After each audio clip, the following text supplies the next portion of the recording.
ఎఫెసీయులకు రాసిన పత్రిక 3వ అధ్యాయం. ఎఫెసీయులకు రాసిన పత్రిక 3వ అధ్యాయం 20 వచనం మీరు కలిసి అందరం కలిసి చదువుకుందాం. మనలో కార్యసాధకమైన శక్తి చొప్పున మనం అడుగు వాటన్నిటికంటేను ఊహించు వాటన్నిటికంటేను అత్యధికముగా చేయ శక్తి గల దేవునికి క్రీస్తు యేసు మూలముగా సంఘములో తరతరములు సదాకాలము మహిమ కలుగును గాక. ఆమేన్. దేవుని సహాయం కొరకు చిన్న ప్రార్థన చేసుకుంటాం.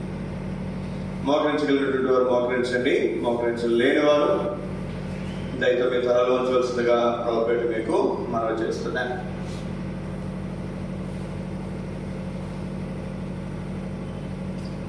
మా ప్రేమ గల పరలోకమందున్న మా పరమ తండ్రి, ఎంతైనా నమ్మదగిన దేవా యేసు ప్రభువా, యేసుక్రీస్తు వారి నామములో మరొకసారి ఈ మధ్యాహ్నకాల సమయంలో మీ రక్తం విమోచించబడి బిడ్డలతో కలిసి మీ బల చుట్టూ వెలుగురు మమ్మల్ని చేరవటం మీ ధన్యతను బట్టి ముందు తీస్తున్నాయి. ఎన్నో బలహీనతలు, అందుబాట్లు, తొందరపాటు, తొట్టుబాట్లు కలిగినటువంటి వారు మీ వాక్యం అనే అర్థంలో నామాన్ని స్వరూపాలు మీరు మాకు చూపించు. తద్వారా సరి చేసుకున్నటువంటి వారమే, చక్క చేసుకున్నటువంటి వారమే, యోగ్యమైన విధానంలో ప్రభువులలో పాల్గొని పొందినట్లుగా, తద్వారా మిమ్మల్ని ఆరాధించి అరుగులో మమ్మల్ని ఉంచినట్లుగా మీరే కృపను గురించమని పరిశుద్ధపరచాలని సిద్ధపరచుకోండి.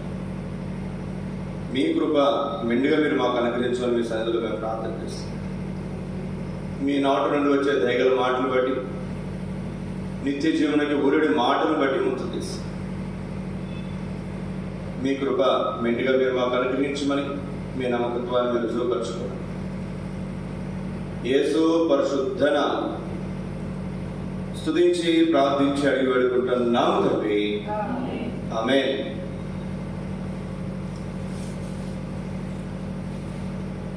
దేవుని వాక్యములు మనం చదివినటువంటి భాగంలో ఫిబ్రవరి 7:25 కానీ, ఎఫెసీ 3:20 కానీ అక్కడ ప్రాముఖ్యంగా ఉన్నటువంటి మాట, ఆయన శక్తిగల దేవుడు, శక్తిమంతుడు.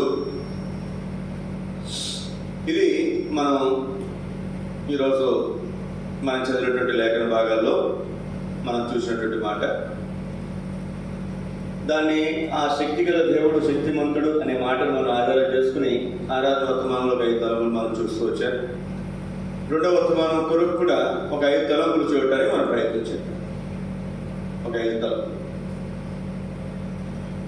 రండి. మొట్టమొదటిగా మనం చూద్దాం. ఇప్పుడు ఆయన శక్తి కలిగినటువంటి వాడు అనేది మనకు అర్థమైంది. మరి మనం ఎట్లుండాలి? మనం ఒకసారి ఒకరింటికి వెళ్ళాను. ఒకరింటి 4 లక్షల మొత్తం మన ఇంటికి వస్తారు, మన మందిరానికి వస్తారు. పాత వాడు చిన్నోడు డానియల్, వాళ్ళు లేక పుట్టాడు. పుట్టిన తర్వాత బాగా గారం పెట్టాడు. 2వ సంవత్సరం 3వ సంవత్సరం వరకు మాటలు రాదు. ఏం రాదండి? వెళ్ళినప్పుడల్లా ప్రార్థన చేయమనేది, అన్న వాడికి మాటలు రావట్లేదన్నా అని చెప్పి. 3వ సంవత్సరం తర్వాత మాటలు బాగానే వచ్చినాయి వాడికి. 4వ సంవత్సరంలో బాగానే వచ్చినాయి. ఇప్పుడు వాడు స్పీడ్ అయ్యాడు బాగా. అన్న వాడు మాట ఎట్లేదన్నా, ఏమిట్లేదు కూడా వాడు మాట ఎట్లేదు.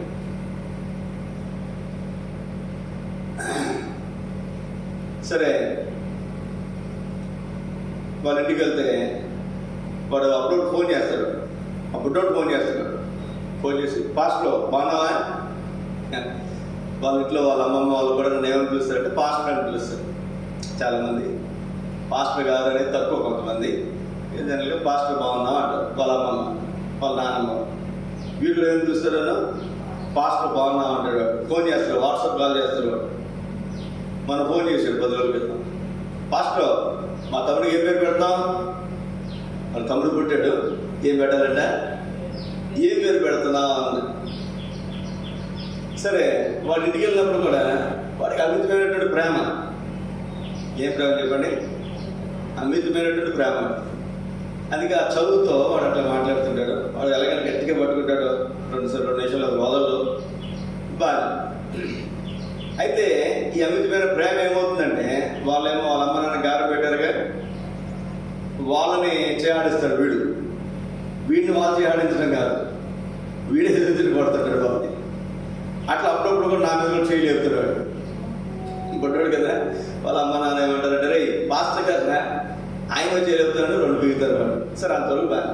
ఒకసారి నేను చెప్పిన వింటాడు, ఒకసారి వింటాడు, ఒకసారి వింటాడు. అప్పుడు నేను ఏమంటానంటే, ఒక రోజున ఇందుకు ఆలోచన వచ్చింది, రే నువ్వు స్కూల్కి వెళ్తున్నావుగా, మీ సార్లు నాకు తెలుసు, మనం వచ్చే మీ స్కూల్కి నువ్వు అల్లరి చేసావు అనుకో, ఎక్కడికి వెళ్ళి చెప్తాను నేను, మీ స్కూల్కి వెళ్ళి మీ స్కూల్ టీచర్కి చెప్తాను నేను అనేసరికి వాడు ఏం చేశాడు చెప్పండి, అప్పటి నుంచి కొంచెం బండి ఏమవుతుంది, కంట్రోల్. మా అన్నయ్య వాళ్ళ పిల్లలు కూడా ఉన్నారు, వాళ్ళు విజ్ఞాన యూనివర్సిటీలో చదువుతారు. కొన్నిసార్లు పెద్ద పిల్లలు అయిపోయిన తర్వాత మన కంట్రోల్ ఉంటారండి, అందరూ ఉండరు, కొంతమంది ఉంటారు, కొంతమంది ఉండరు. ఆ యూనివర్సిటీలో 3-4 ప్రొఫెసర్స్ నాకు నాతో పాటు చదువుకున్న వాళ్ళు, నాతో పాటు జాబ్ చేసేవారు అక్కడ ఉన్నారు. నేను వాళ్ళని భయపెట్టాలను, ఏమైనా భయపెడతాను, అరే మీ నాన్న దగ్గర యాక్షన్ ఏంటో నా దగ్గర వేయద్దు, మీరేమైనా యాక్షన్ చేశారు అనుకో ఏం చేస్తాను, అక్కడ టైప్ చేస్తానంట. ఎక్కడ? యూనివర్సిటీలో. అంటే ఎందుకు మీకు మాట జ్ఞాపకం చేస్తున్నానంటే, మనం ఈ లోకంలో ఉన్నప్పుడు సాగుతుందిగా, వాడు తన్నేవాడు వస్తే వాడు తల తన్నేవాడు ఒక, మనమే తెలుగు అనుకుంటాం మనం చాలాసార్లు. మనల్ని మించిన మేధావులు లేరు అనుకుంటాం. మనందరికంటే మించిన మేధావుడు ఎవరు ఉన్నాడు? మనమే బలవంతులు, మనమే శక్తి కలిగినటువంటి వాళ్ళు అనుకుంటే, మనందరికంటే శక్తి కలిగినటువంటి వాడు ఒకటి పైన ఉన్నాడు. ఇది మనం గుర్తుపెట్టుకోవాలి ఎప్పుడు కూడా. ఆయన శక్తి కలిగినటువంటి వాడు అని గుర్తిరిగితే మనం జాగ్రత్తగా ఉంటాం. మనం ఏం చేస్తాం చెప్పండి, జాగ్రత్తగా ఉంటాం. మీరు గమనించలేదు, చిన్నపిల్లలు 2-3 సంవత్సరాలు 4 సంవత్సరాలు వయసు వచ్చే వరకు మనం వాడిని కొట్టడానికి పరిగెడితే వాడు ఎక్కడికి పోతారు చెప్పండి, మంచం కింద మోహం దొరుకుతాడు వాడు. ఎందుకని? అక్కడికి మనం పోలేం కాబట్టి, మనం పోలేమన్నటువంటి నమ్మకం వాడికి. అవునా? పిల్లలు ఎక్కువ మంది అది పని చేస్తారు. మా స్టీవెన్ కూడా మంచం కింద చూసేవాడు. సహజంగా ఎక్కడైనా ఎవరైనా సరే అంతే. ఎందుకని? వాడి ధైర్యం ఏంటి? బయటికి వెళ్తే ఖచ్చితంగా పరిగెత్తి పట్టుకుంటారు. మంచం కింద దూరితే వాళ్ళు మంచం కిందకి దూరి రాలే. గుర్తుపెట్టుకో, ఒక భక్తుడు అంటాడు కదా, నేను ఆకాశానికి ఎక్కినా నువ్వు అక్కడ ఉన్నావు, నేను పాతాళంలోకి వెళ్ళినా నువ్వు అక్కడ. మనం ఎక్కడికి వెళ్ళినా సరే ఆయన అక్కడ ఉంటాడు. ఎవరైనా దేవుడు జ్ఞాపకం పెట్టుకో ప్రతి సోదర సోదరి, లోకంలో ఉన్నటువంటి దేవుడు దేవతలు వేరు. యుగం మారింది అంటే దేవుడు మారిపోతాడు. అవును కదా? మనం తప్పు చేసి మాట్లాడట్లేదు. పలానా యుగంలో పలానా దేవుడు, మరి ఆ దేవుడు ఈ యుగంలో దేవుడు అంటే ఈ యుగంలో ఇంకొక దేవుడు కదండి. ఆ యుగంలో ఉన్నటువంటి వాళ్ళు ఈ దేవుడు భయపడాల్సిన అవసరం లేదు, ఈ యుగంలో ఉన్నటువంటి వాళ్ళు ఆ దేవుడికి భయపడాల్సిన అవసరము అంతేనా కదా? ఇప్పుడు జగన్కి ఎవరైనా భయపడతారా? చంద్రబాబు భయపడతారు. అప్పుడు జగన్ భయపడేవారు, చంద్రబాబు భయపడేవారు కాదు. అంతే, ఎవరికి అధికారం ఉంటే వాళ్ళు భయపడతారు, ఎవరు దేవుడు కనిపిస్తే వాళ్ళు భయపడతారు. జ్ఞాపకం పెట్టుకో ప్రియ సోదర సోదరి, మన దేవుడు అట్లా కాదు.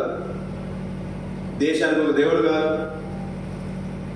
రాష్ట్రానికి ఒక దేవుడు కాదు, గ్రామానికి ఒక దేవుడు కాదు, గ్రామ దేవుడు కాదు, గ్రామ దేవత కాదు, గృహదేవత కాదు, కుల దేవత కాదు కదండి. దేశం మారిపోతే దేవుడు మారిపోతాడా? మారడు. మన దేవుడు యుగములకు పూర్వము ఇప్పుడు సర్వయుగములు ఏకరీతిగా ఉన్నటువంటి వాడు. యేసుక్రీస్తు నిన్న నేడు నిరంతరము ఒక్కటే రీతిగా ఉన్నటువంటి దేవుడు. ఇది మనం గుర్తుపెట్టుకోవాలి. కాబట్టి మనం ఏం చేసినా ఎలా చేసినా ప్రతి విషయంలో కూడా మనం జాగ్రత్తగా ఉంచుకోవడం చాలా అవసరము. ఇప్పుడండి దేవుని వాక్యంలో మరి ఈయన సర్వశక్తి కలిగినటువంటి దేవుడు కనుక, ఈయన మహాశక్తి కలిగినటువంటి దేవుడు కనుక మనం ఎట్లా ప్రవర్తించాలి? ఇది మనం కొంత ఆలోచించారు. రండి దేవుని వాక్యం నుంచి కొన్ని తలపులు మీకు జ్ఞాపకం చేస్తాను. ఆదికాండం 17వ అధ్యాయం మన చదివినటువంటి మాట చదవండి. 1-2 వచనాలు.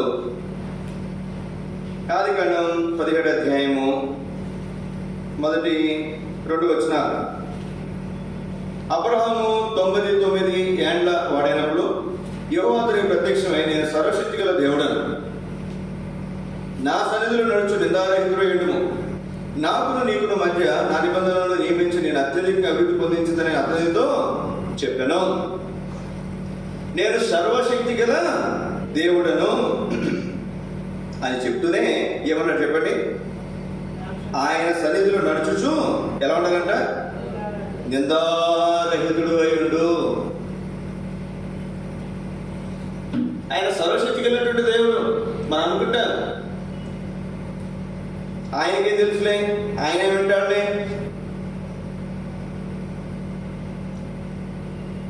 సహజంగా విశ్వాసంలో ఉపయోగించే పదాలు ఒకటి ఏంటంటే, అమ్మా మీకు ఏదైనా ఇబ్బంది ఉంటే చెప్పొచ్చు కదమ్మా, మీకు అంత ఇబ్బంది వచ్చినట్టు చెప్పొచ్చు కదమ్మా, మేము ప్రార్థన చేసేవాళ్ళం కదమ్మా, లేకపోతే మేము ఏదైనా చేయగల సహాయం అందించేవాళ్ళం కదమ్మా, మేము ఏదైనా సహకరించేవాళ్ళం కదా అంటే, మిమ్మల్ని ఏ ఇబ్బంది పెడతాం అన్నా ఏమంటారు చెప్పండి? మిమ్మల్ని ఏమి ఇబ్బంది పెడతాంలే అని చెప్పలేదన్నా. మమ్మల్ని కాదు, చాలాసార్లు మనం దేవుని కూడా చెప్పాం, పాప ఆయనకి ఎంత బిజీ ఉన్నాడో దేవుడు, ఆయనే ఇబ్బంది పెడతాలే అని చెప్పి ఆ ఇబ్బందులన్నీ మనం పడతాం. మనం పడాల్సిన అవసరం ఉందా? ఏమీ లేదు. మీ చింత యావత్తు నా మీద వెయ్యుడి అని చెప్తున్నాడు. మన చింత అంతా ఎవరి మీద వేయాలి? దేవుడి మీద. సరే, ఇప్పుడు మనం గమనించాల్సింది ఏంటంటే, ఆయన సర్వశక్తి కలిగినటువంటి వాడు. అబ్రహాం అనుకున్నాడు తన పిల్లలు లేనప్పుడు, శారా అయింది, అయ్యా మరి నాకు పిల్లలు లేరు కదా, నా దాసి అయినటువంటి హాగరును నువ్వు పెళ్లి చేసుకో, ఆమెకు పిల్లలు పుడితే నాకు బిడ్డలు పుట్టినాడు. ఆ రోజులు అట్లా ఉండేది, అదొక నియమం. యూదులో ఉన్నటువంటి నియమం ఏంటంటే, ఆ రోజుల్లో ఉన్నటువంటి న్యాయశాస్త్రం కూడా ఏమని చెప్పేదంటే, ఆ రోజుల్లో పెళ్లి చేసుకుంటే, ఒక భార్యను పెళ్లి చేసుకుంటే ఆ భార్యతో పాటు ఒక దాసి వచ్చేది, ఒక పనమ్మాయిని గురించి పంపించేవారు. ఈ యజమానురాలకి పిల్లలు పుట్టకపోతే ఆ దాసిని, ఆ పనమ్మాయిని ఏం చేసి ఈ యజమానుడు పెళ్లి చేసుకోవచ్చు. ఆ దాసికి పిల్లలు పుడితే ఆ పిల్లలు ఎవరి పిల్లలుగా ఎంచబడతారు? యజమానురాలు పిల్లలుగా ఎంచబడతారు. అది లోపల ఉన్నటువంటి నియమం ఆ రోజుల్లో, అది లా. దాన్ని ఎవరు తప్పడానికి లేదు. కాబట్టి ఆ లా ప్రకారం ఏమందంటే, శారమ్మ, అయ్యా నాకు పిల్లలు లేరు కదా, ఈ దాసిని వివాహం చేసుకో. అప్పుడు అబ్రహాం ఎవరి మాట విన్నాడు? శారాయి మాట విన్నాడు. సరే, హాగరు గర్భవతి అయింది, బిడ్డ పుట్టాడు, అతనికి ఇష్మాయిల్ అని పేరు పెట్టారు. ఎప్పుడైతే మరి ఇష్మాయిల్ అని పేరు పెట్టారు, గర్భవతి అయినప్పుడే తన యజమానురాలను చులకంగా చూసింది ఎవరు? హాగరు. తర్వాత మళ్ళీ దేవుడు దర్శించాడు, మళ్ళీ ఇంటికి వచ్చి తన యజమానురాలు చేతికి అణిగుంది. తర్వాత దేవుడు శారాను దర్శించాడు. శారాను దర్శించిన తర్వాత శారాకు దేవుడు కుమారుని ఇచ్చాడు. అవునా కదా? కుమారుని ఇచ్చాడు. శారాకు వచ్చిన కుమారుడు ఎవరు? ఇస్సాకు. ఇప్పుడు ఇష్మాయిల్ ఎవరిని ఎగతాళి చేస్తున్నాడు? ఎవరిని ఎగతాళి చేస్తున్నాడు? ఇస్సాకుని ఎగతాళి చేస్తున్నాడు. ఇప్పుడు యజమానులకు భలే కోపం వచ్చింది. పనమ్మాయి కొడుకు నా కొడుకుని ఎగతాళి చేస్తాడా? దాసిని, దాని కుమారుని వెళ్ళగొట్టు అంటే ఇప్పుడు ఈ మనసు, ఈ మాట ఎవరికి కష్టమైంది చెప్పండి? అబ్రహాంకి కష్టం అనిపించింది. ఎందుకని? అబ్రహాం కొడుకు కదండి, అబ్రహాంకి తన కొడుకు. అయితే దేవుడు ఒక మాట అంటాడు అక్కడ, ఈ విషయంలో నీవు నీ భార్య అయినటువంటి శారాయి మాట విను. ఈ మాట పట్టుకుంటాడు చాలా మంది అక్కలు గుర్తుపెట్టుకున్నాను. ఏది పట్టుకోలేదు, ఏది పట్టుకోకూడదు చెప్తున్నాను. చూడండి, ఆ మాట చదువుకుందాం. ఎక్కడుంది ఆ మాట?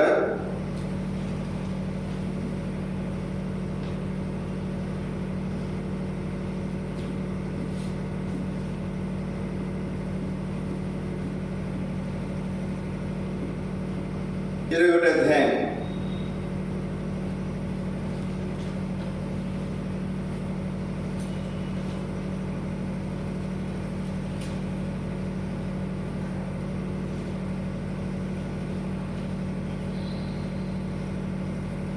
చూడండి అక్కడ 21వ అధ్యాయంలో ఎక్కడ ఉందన్నమాట.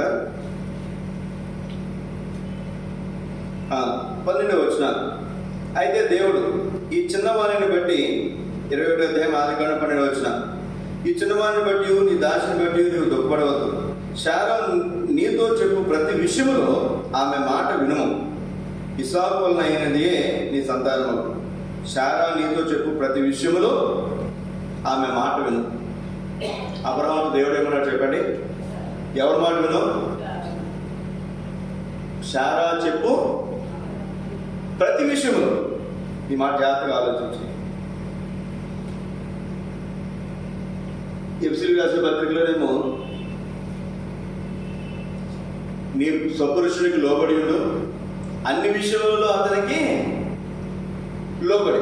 ఎన్ని విషయాలు లోబడాలంట? భర్తకు భార్య అన్ని విషయాలు లోబడాలి. కానీ ఇక్కడ దానికి వ్యతిరేక్తంగా మనం చూస్తున్నాం. భర్త భార్యకు ప్రతి విషయం ఏం చేయాలంట? లోబడాలి. ఎవరు? అబ్రహాం. ఎవరికి? శారా. ఎందుకని మాట్లాడాడు ఇక్కడ అంటే,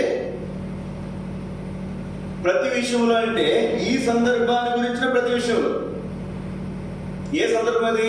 ఒకవేళ ఇస్మాయిల్ నుంచి హాగర్ని పంపించేమంటే పంపించేసేవాడు సంతోషం కదండి, ఎందుకంటే ఇస్మాయిల్ కొడుకు కాబట్టి. లేదా కొంత ఆస్తి ఇచ్చి పంపించేవాడంటే పంపించేవాడేమో. తల్లి కూతురు లేదా తల్లి కొడుకు ఇద్దరిని చిల్లికి అవ్వ కూడా ఇవ్వలేదండి. కేవలం ఆహారానికి కొంత ఆహారము, ఒక నీళ్ళ తిత్తి అంతే. హాగర్ని తన కుమారుని ఇద్దరిని కూడా పంపించేసాడు. అంత నిర్దాక్షిణ్యంగా పంపించడానికి ఎవరు కారణం చెప్పండి? నేను అనుకుంటాను ఖచ్చితంగా శారాయే కాదు. అందుకే దేవుడు ప్రతి విషయంలో కూడా ఆమె మాట విని. ఎందుకు వినాలి? ఇంతకుముందు నా మాట వినలేదుగా. హాగర్ని పెళ్లి చేసుకునేటప్పుడు నా మాట వినలేదు కాబట్టి, ఇప్పుడు హాగర్ విషయంలో, హాగర్ని పంపించే విషయంలో కూడా నువ్వు నా మాట వినకుండా శారా మాటని వివాహం చేస్తున్నావు కాబట్టి, ఇప్పుడు శారా మాట వినే ఏం చేయాలని పంపించేసి. ఒకవేళ దేవుని మాట విన్నాడు, దేవుడిని అడిగాడు అనుకున్నాడు, దేవుడు ఏమంటాడు చెప్పండి? పంపించమని చెప్పగలడా? పంపించమని అనలేడు. ఎందుకని? అబ్రహాం కుమారుడు ఇస్మాయిల్ ఎవరు చెప్పండి? అబ్రహాం కుమారుడు. ఒకవేళ దేవుడు అన్నాడు అనుకున్నాండి, ఏమయ్యా నేనేదో తప్పు చేశాను అనుకో, నా భార్యను నా కొడుకుని పంపించమంటే ఎట్లా అని దేవుడి మీద దెబ్బలాడడానికి అవకాశం ఉంది. ఇక్కడ ఎంత ఆశ్చర్యకరమైనటువంటి సంగతి అంటే, మనం ఏదైనా విషయంలో దేవుని చిత్తాన్ని కనుక్కోకుండా మన శరీరానుసారంగా కనుక మనం ఏదైనా చేస్తే, ఎవరి మాట అయితే విని మనం చేస్తామో, అది తల్లి మాటో, తండ్రి మాటో, భార్య మాటో, భర్త మాటో, పిల్లల మాటో, వేరే వారి మాటో, దేవుని చిత్తం కనుక్కోకుండా మనం ఎవరి మాట అయితే విని చేస్తామో, దానికి పర్యావసనము అన్ని విషయాల్లో కూడా చచ్చినట్టు మనం వారి మాట విని చేరాల్సింది. జ్ఞాపకం పెట్టుకున్నాం ప్రియ సోదర సోదరి. దేవుని వాక్యంలో మనం చూస్తే దేవుడే అంటున్నాడు, ఈ హాగరు విషయంలో, ఇస్మాయిల్ విషయంలో, ప్రతి విషయంలో నువ్వు శారా మాట విను. ఇప్పుడు ఒక ప్రాముఖ్యమైన సంగతి మీకు జ్ఞాపకం చేస్తానే. ఇప్పుడు కూడా యూదులకు శత్రువుగా ఉంటున్నటువంటి వారు ఎవరు చెప్పండి? ఇస్మాయిల్ సంతానమే. ఇస్సాకు సంతానానికి, ఇస్సాకు సంతానం కూడా మనం చెప్పలేము. యాకోబు సంతానానికి, ఇస్రాయేల్ జనాంగానికి అప్పటి నుంచి ఇప్పటివరకు యుద్ధాలు జరుగుతూనే ఉన్నాయి. ప్రపంచంలో 3 అతి ప్రమాదకరమైనటువంటి సరిహద్దు వివాదాలు ఉన్నాయి. అందులో మన ఇండియా, పాకిస్తాన్ కూడా ఒకటి. అన్నిటికంటే ప్రమాదకరమైనటువంటి మరి సరిహద్దు వివాదం ఏం తెలుసు మీకు? ఇస్రాయేల్ దేశము, పాలస్తీనా. ఆ సరిహద్దు ఎందుకని? ఇస్రాయేల్ దేశంలో యెరూషలేము పట్టణం అది యూదులకు చెందినటువంటిది. వాళ్ళకి మరి పవిత్ర స్థలం. మరి ముస్లిమ్స్కి అదే యెరూషలేము, వారు కూడా పవిత్ర స్థలం. మరి క్రైస్తవులకి యెరూషలేమే పవిత్ర స్థలం. ఈ మధ్యలో కొత్త మతం వచ్చిందంట. యూదా, ఇస్లాం, క్రిస్టియన్. మూడింటికి మూల పురుషుడు ఎవరు? అబ్రహామే. అబ్రహాంలో నుంచే యూదులు వచ్చారు, అబ్రహాంలో నుంచే ఇస్మాయిల్ సంతానం వచ్చారు, ముస్లిమ్స్ వచ్చారు. అబ్రహాం సంతానమే మనం కూడా. క్రిస్టియన్స్, క్రైస్తవులు కూడా ఎవరు? అబ్రహాం సంతానం. కొత్త మతం పేరు ఏంటి తెలుసా?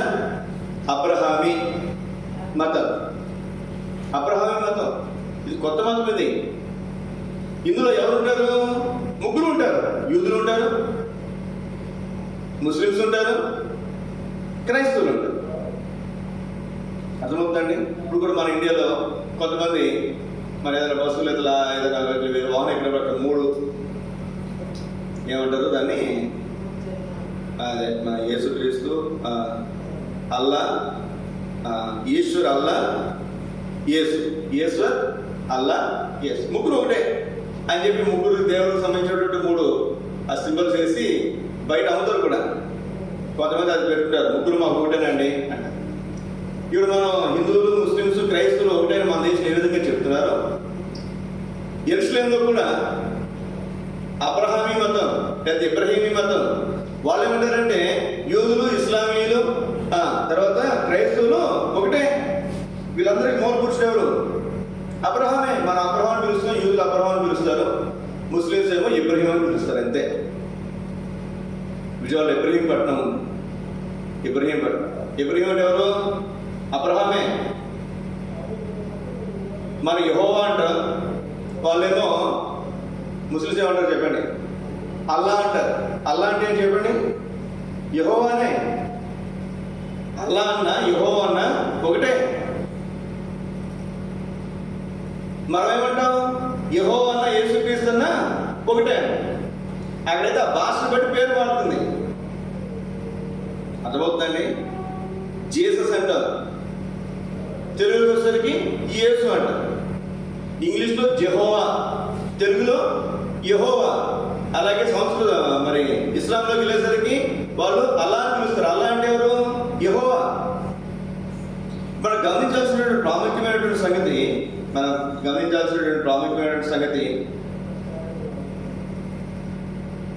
ఈ అబ్రహాము హాగర్ వివాహం చేసుకోవడం వల్ల ఇస్మాయిల్ జన్మించాడు. ఇప్పటికీ కూడా ప్రపంచ యుద్ధం, మూడో ప్రపంచ యుద్ధం రావాలి అంటే మెయిన్ ఆ సరిహద్దు వివాదం వల్లే రావచ్చు అని కూడా చెప్తున్నారు. ఇంత జరగడానికి కారణం ఏంటి చెప్పండి? ఎవరు కారణం? అబ్రహామే కారణం. ఎవరు కారణం అండి? అబ్రహామే కారణం. అబ్రహాం ఏం చేసినయ్యా? విశ్వాసవీరుడే, ఒక పక్కన బాగానే ఉంది, కానీ అతనిలో కూడా ఒక నింద ఉంది. అందుకే అక్కడ దేవుడు ఏమని చెప్పి, నేను సర్వశక్తి గల దేవుడు, నీవు నిందారహితుడు అయ్యిండు. ఎలా ఉండాలి? నిందారహితుడు. దావీదు కూడా నా ఇష్టానుసారుడు, నా హృదయానుసారుడు అని పిలువనటువంటి దావీదు జీవితంలో కూడా ఏమని చెప్పండి? ఒక నింద. ప్రతి సందర్భంలో దావీదు రాయించబడి ప్రతి సందర్భంలో కూడా ఏమని రాయించబడి చెప్పండి? దేవుడు పరిశుద్ధాత్మ దేవుడు దావీదు బత్షెబా విషయంలో తప్ప అంటే తన జీవితంలో ఒక మచ్చ. ఏంట మచ్చ? పలానా విషయంలో తప్పిపోయాడు. ఇప్పుడు సోదరి జ్ఞాపకం పెట్టుకో. దేవుని బిడ్డలుగా, మన దేవుని విన్నటువంటి వారుగా మనలో నింద ఉండకూడదు, మనలో మచ్చ ఉండకూడదు. నేను పేరు చెప్పను కానీ ఒక ఆయన 2004-5 ఆ టైంలో పెద్ద దైవ సేవకుడు, మన హెబ్రోన్ సహవాసులు, చాలా పెద్ద. ఇప్పుడు ఆయన వాక్యం అంటే అప్పుడు చెవులు కోసుకునేవారు, అంత చక్కగా చెప్తారు వాక్యం. ఆయన ఏమని ఒక సిద్ధాంతం తీసుకొచ్చారంటే, దైవ సేవకులు అంటూ ప్రత్యేకత ఏమీ లేదు, అందరూ దైవ సేవకులే. అందరూ ఎవరు? దైవ సేవకులే. దైవ సేవకులు అంటే ప్రత్యేకత ఏమీ లేదు. పెద్దలు దైవ సేవకులే, సంపూర్ణంగా సేవకు వచ్చిన వాళ్ళు దైవ సేవకులు. ఇంకా దైవ సేవకులను పిలవాల్సిన అవసరంలా, అందరూ పెద్దలే. ఎవరండి? అందరూ పెద్దలే. ఆ రోజుల్లో 2004, 2005 ఆ కాలంలో ఎంతో అలసడి ఎబ్రోన్ సహవాసం. అంటే దైవ సేవకులేదు ఎక్కువ నెత్తిలో పెట్టుకోండి అంటలేదు, కానీ వాళ్ళకున్నటువంటి ప్రత్యేకత వేరు, పెద్దలకున్నటువంటి ప్రత్యేకత వేరు, పరిచారకున్నటువంటి ప్రత్యేకత వేరు, ఎవరికున్నటువంటి ప్రత్యేకత వాళ్ళకు ఉంటుంది. అసలు ప్రత్యేకత లేదు అంటే ఇంక యాజకులు ఎవరు, లేవీలు ఎవరు, ఇశ్రాయేల్ జనాంగం ఎవరు అంటే దేవుడు తెలీదు. లేవీలు కూడా ఎవరు? ఇశ్రాయేల్ జనాంగమే. యాజకులు ఎవరు చెప్పండి? ఇశ్రాయేల్ జనాంగమే. మరి సపరేట్గా లేవీ గోత్రాన్ని ఎందుకు సపరేట్ చేయాలి? లేవీ గోత్రం నుంచి యాజకులు ఎందుకు సపరేట్ చేయాలి? అందరూ యాజకులు అనుకుంటే కోడలు వాళ్ళు కూడా ఏమన్నారు చెప్పండి? మేము కూడా యాజకులమే, యాజక వంశంలో పుట్టినటువంటి వాళ్ళమే, మేము కూడా ప్రధాన యాజకత్వం చేస్తామన్నారు. అన్నారు లేదా? ఒప్పుకున్నాడు దేవుడు? ఒప్పుకోలే. మరి ఇన్ని చేసినటువంటి వారు గొప్ప, మరి సరే పేరు చెప్పకూడదు మంచిదే, చూడండి మీరు కూడా గమనించండి. పాల్ సుధాకర్ తెలుసా? పేరు విన్నారా? పాల్ సుధాకర్ గవర్నింగ్ బాడీ మెంబర్స్లో ఆయన కూడా ఒక ఆయన. ఫిలిప్ గారు, జిడి వెంకన్ గారు, థియోడర్ గారు, ఎఫ్ఎస్ పీటర్ గారు, పాల్ సుధాకర్ గారు గవర్నింగ్ బాడీ మెంబర్స్లో ఎబ్రోన్ సహవాసం అంతట్లో కూడా ఆయన కూడా ఒక ఆయన. చాలా అద్భుతంగా చెప్తారు వాక్యమే. ఆయన అంటే ఎంతో ఇష్టం చాలా మందికి. పాల్ సుధాకర్ గారు వాక్యం చెప్పడానికి వస్తున్నారు కాన్వకేషన్కి లేదా యూత్ క్యాంప్ అంటే ఆయన పేరుని బట్టి చాలా మంది వెళ్తారు, కొన్ని వేల మంది వెళ్తారు. చాలా అద్భుతంగా వాక్యం చెప్పగలడు ఆయన. 5 నిమిషాలు కూడా ముగించగలడు, 2 గంటలు కూడా చెప్పగలడు. అంత అద్భుతంగా వర్తమానం చెప్పగలడు. కానీ వెనకాల కొంతమంది ఉండి ఆయన ముందు పెట్టి ఆయన ద్వారా చెప్పించేటువంటి మాట, దైవ సేవకులు ప్రత్యేకత ఏమీ లేదు, అందరూ దైవ సేవకులే, అందరూ పెద్దలే. తర్వాత ఆయన కూర్చోబెట్టారు అందరూ మిగిలినటువంటి పెద్ద సేవకులు, నాయకులు. అట్లా కాదు కదండి. దైవ సేవకులు ఉన్నటువంటి ప్రత్యేకత దైవ సేవకులు, పెద్దలు కూడా ప్రత్యేకత పెద్దలు. ఇద్దరు ఒకటే ఎట్లా చెప్తాం అంటే నేను ఏదైతే చెప్పానో దాని మీదే నేను కట్టుబడి ఉంటున్నాను, దాని నుంచి నేను బయటకు రా అని చెప్పి ఆయన చెప్పాడు. ఆయన తర్వాత సహవాసం నుంచి కూడా బయటికి వెళ్ళిపోయాడు. అది 2004, 2005లో జరిగినటువంటి సంగతి. ఈ మధ్యన ఒంగోలు ఉంటారు సుబ్బారెడ్డి గారు, జాన్ సుబ్బారెడ్డి గారు, మీరు చాలా మంది చూస్తుంటారేమో నాకు తెలియదు. ఒక 2 వారాల క్రితం ఎబ్రోన్ పుల్పిట్ మీద నుంచి హెడ్ క్వార్టర్ అంటూ ఏమీ లేదంటండి. కేంద్రము, హెడ్ క్వార్టరు అంటూ ఏమీ లేదు. ఏ సంఘానికి ఆ సంఘమే స్వతంత్ర ప్రతిపత్తి కలిగినటువంటి సంఘం. భక్సింగ్ గారు కూడా ఆ మాట చెప్పారు, ఏ సంఘానికి అదే ప్రత్యేకం. ఇప్పుడు నేను అన్నానండి, ఇక్కడ వచ్చే కానుకలు కానీ ఇక్కడ ఏ ఖర్చులు కానీ ఎవరికి సంబంధించి ఎవరు చూసుకుంటారు? సేవకులుగా నేను చూసుకుంటాను. అదే కొంచెం పెద్ద సంఘం అనుకోరండి, కొంతమంది బాధ్యత సహోదరులు కూడా కలుపుకుంటారు. ఇక్కడ వచ్చే ఫైనాన్షియల్ అంటే ఇన్కమ్ వచ్చినా తగ్గినా పెరిగినా ఈ సంఘమే చూసుకుంటుంది. మనకు పైనుంచే ఫండ్స్ రావు, మనం ఏం పైకి ఫండ్స్ పంపించాల్సిన అవసరము లేదు. నాకు తెలిసి హోస్టల్ అనుకుంటారు. మరి వచ్చే కానుకలన్నీ కూడా అక్కడ ఉన్నటువంటి పాస్టర్ బ్రదర్స్ అంటారు, వాళ్ళని పాస్టర్స్ బ్రదర్స్ అంటారు, వాళ్ళ దగ్గర పెట్టుకుంటారు. వాళ్ళకి వచ్చిన దాంట్లో దశభాగం సంవత్సరానికి ఒకసారి ఆ సంవత్సరం దశభాగం అంతా తీసుకుని వెళ్ళి అక్కడ గుడారాల పండుగ జరుగుతుంది. అప్పుడు ఈ దశభాగం తీసుకుని వెళ్ళి ఈ 15 సంవత్సరం దశభాగం తీసుకుని వెళ్ళి వాళ్ళు అప్పేస్తారు. ఉదాహరణకి నెలకు ఒక 10,000 వస్తున్నాయి అనుకోండి, 12 నెలలకి ఎంత 1,00,000 వస్తున్నాయి. ఈ 12,000 తీసుకెళ్ళి ఎక్కడేస్తారు వాళ్ళు? నెలకు 1,000 చొప్పున ఎవరు ఇస్తారు? మాస్టర్ గారు తీసుకెళ్ళి ఇస్తారు. ఇక్కడ పెద్ద సంఘాలు వాళ్ళు ఏదైనా సంఘాలు కట్టాలంటే వాళ్ళు డబ్బులు ఇస్తారు. మనకు కూడా ఏదైనా కావాలంటే ఎప్పుడో నుంచో లేదా పైన స్కూల్ నుంచో పెద్ద సంఘాల నుంచి మనకు డబ్బులు ఇస్తారు అవసరమైతే. అయిపోయిన తర్వాత మళ్ళీ మనం ఏదైనా చేయగలిగితే మనం వాళ్ళకి ఇస్తాం, అయ్యో లేకపోతే మేము ఇవ్వలేమని చెప్పేసి అక్కడితో దాన్ని ముగించేస్తాం అంతే. అంతేగాని మన దగ్గర డబ్బులు ఎక్కుంటే తీసుకెళ్ళి పైన వాళ్ళకి ఇవ్వం, మన దగ్గర డబ్బులు ఎక్కుంటే తీసుకెళ్ళి పక్కన వాళ్ళకి ఇవ్వం. ఇప్పుడు మన సింగరాకొండలో ఉన్నాం, ఇక్కడ ఏదైనా ఎక్కువ దేవుడు సమృద్ధి ఇచ్చాడు, మనం ఏం చేస్తాడు? గోల్డ్ బాల్లోని, పాకలోని, శానపుల్లోని ఎక్కడైనా ఏం చేస్తాడు? ఎప్పుడో స్థలం కొనటమో లేదా ఒక మందిరం కట్టడమో దానికోసం ఉపయోగిస్తాను అంతే. అక్కడ కట్టాం కదా, ఇది మన తర్వాత మా డబ్బులు ఇవ్వండి అడుగుతారా? ఈ సంఘం కట్టినప్పుడు పైన వాళ్ళు ఒంగోలు, కందుకూరు ఎవరో మందిరాలు సహకరించుంటారు. ఇప్పుడు కట్టుకున్నారు కదా, బాగున్నారు కదా, మీ డబ్బులు మా డబ్బులు మాకు ఇచ్చారని అడుగుతారు వాళ్ళు? అడగరు. ఇక్కడ జరిగే సంగతులన్నింటినీ కూడా ఈ సంఘస్థులకి సంబంధించినటువంటిది. ఇంకెవరు వచ్చి ఇక్కడ పెత్తనాలు చేయరు, ఎవరు వచ్చి అధికారాన్ని చూపించరు. కానీ ఇక్కడ పరిచయ విధి విధానాలన్నీ కూడా ఎవరి కంట్రోల్ ఉంటాయి? పైనటువంటి వారి కంట్రోల్ ఉంటాయి కదండి. నేను ఒంగోలు నుంచి వచ్చాను అనుకోండి, ఎస్కోలు నుంచి వచ్చాను అనుకోండి, వాళ్ళ స్వాధీనంలో నేను పనిచేయాలి. నా ఇష్టపడే కుదురుతా? నేను ఎప్పుడు నుంచి వచ్చాను అనుకోనండి, నేను ఎప్పుడు స్వాధీనంలో ఏం చేయాలి? ఇక్కడ పరిచర్య జరిగించాలి. నేను ఎప్పటి నుంచి ఇక్కడికి వచ్చాను కాబట్టి రేపొద్దున వాళ్ళని ఇంకో చోటుకు పంపిస్తే నేను వెళ్ళిపోవాలి. అంతేగాని ఇది నా సంఘం నేను అంటే కుదురుతా? మన ఆయన చెప్పినటువంటి మాటలు, హెబ్రోను మీద ఎవరికి అధికారం లేదు, ఎవరు పెత్తనం లేదు, మీ మీద ఎవరు పెత్తనం చేయడానికి లేదు అనేటువంటి విధానం. మీరు కావాలంటే 2 వారాల క్రితం హెబ్రోన్లో అనౌన్స్మెంట్స్ వినండి, మీకు అర్థమవుతుంది. మీకు రైతున్నటువంటి వాళ్ళు అవసరమైనటువంటి వారు. ఇక్కడ గమనించాల్సినటువంటి ప్రాముఖ్యమైనటువంటి సంగతి, మీరు ఏమైనా అనుకోరండి, నా మనసు కనిపించి నేను చెప్తున్నాను. నేను ఆ రోజు అబ్రహాం జీవితంలో ఏ విధంగా అయితే ఒక నింద, ఒక మచ్చ, ఏ విధంగా అయితే ఆగ వివాహం చేసుకోవటం వల్ల తన జీవితాంతం ఇప్పుడు కూడా మనం దాని గురించి మనం మాట్లాడతాం. దావీదు జీవితంలో కూడా బత్షెబా విషయంలో తాను ఏం చేసి చెప్పండి, నిందను తెచ్చుకున్నాడు. మచ్చ మిగిలిపోయింది అతని జీవితంలో. ఇప్పుడు పాల్స్ గారు అంటే ఇంతకుముందు గొప్ప చక్కటి ప్రసంగిడని మనం చెప్పుకునేవాళ్ళం. అయితే ఇప్పుడు ఆయన గురించి మాట్లాడే ఏం జ్ఞాపకం వస్తుంది చెప్పండి?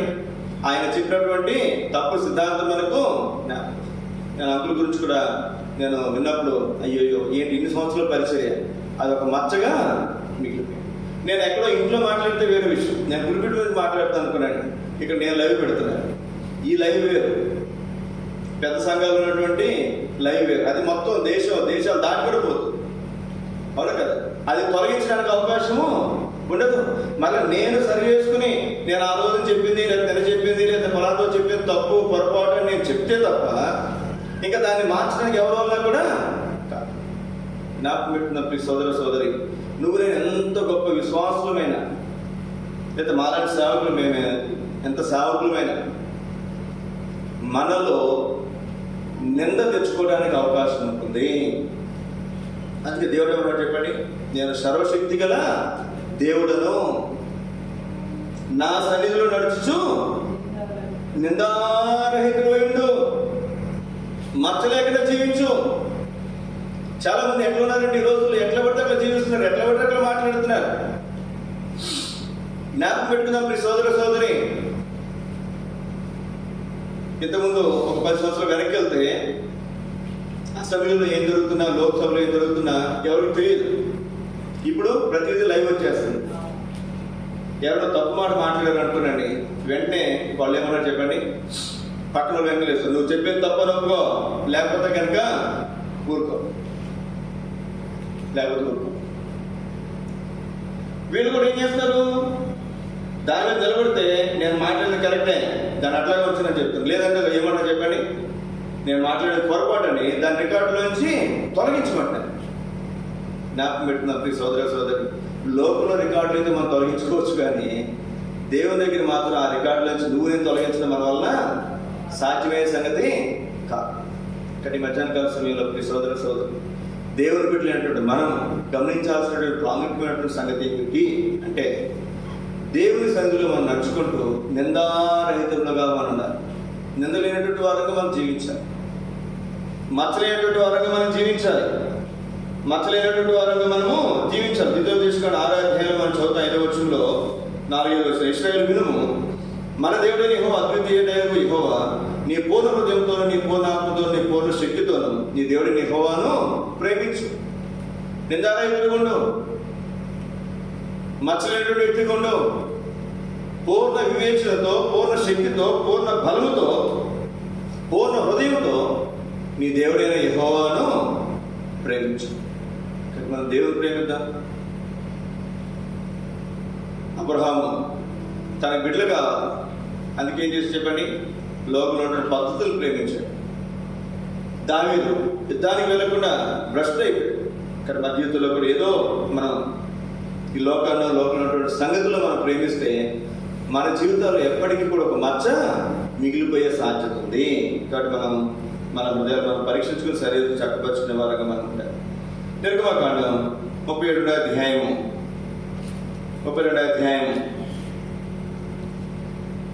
7వ వచనం తీసుకుని వచ్చుదండి. కాగా యెహోవా మోషేతో ఇట్లా మోషే తిట్లేను, యెహోవా మోషే తిట్లేను, నీవు దిగి వెళ్ళు, ఐగుప్తు దేశంలో నుండి నీవు రప్పించిన ఎవరు రప్పించారంటండి? అలా దేవుడు మోషే అన్నాడు, అయ్యా నువ్వు రప్పించావు కదా. దేవుడు చూడండి చేసేదంతా ఆయనే, కానీ ఎవరికి ఘనత ఇవ్వాలని కోరుతున్నాడు? మానవులైనటువంటి మనకు ఘనత ఇవ్వాలని కోరుతున్నాడు. మానవులైనటువంటి మనకు ఘనత ఇవ్వాలని కోరుతున్నాడు.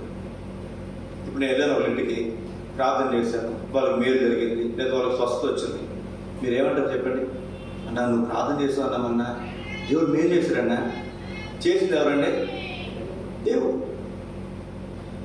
చూడండి ఎవరికి ఘనత ఇవ్వాలని కోరుతున్నారు దేవుడు? మానవులైనటువంటి మనకు ఘనత ఇవ్వాలని కోరుతున్నాడు. ఇప్పుడు మనం చూస్తే నీ ప్రజలు ఐగుప్తుని తీసుకువచ్చారు కదా, వాళ్ళు తప్పిపోయారు. 11 వచ్చింది కదండి.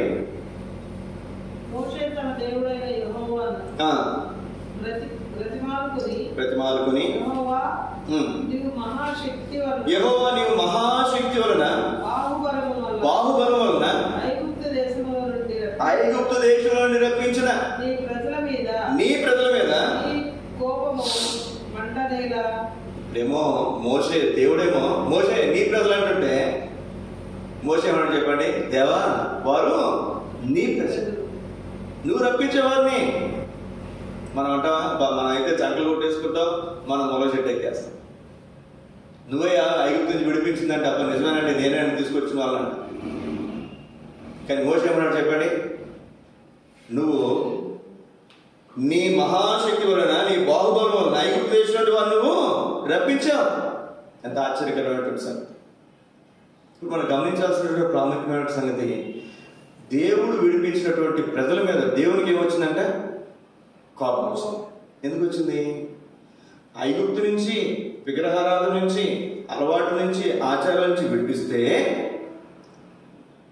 మోషే దేవునితో మాట్లాడటానికి వెళ్ళేసరికి మళ్ళీ వీళ్ళు ఏం కావాలని కోరుకున్నారు? మాకు ఒక నాయకుడు కావాలి, మాకు ఒక దేవత కావాలి.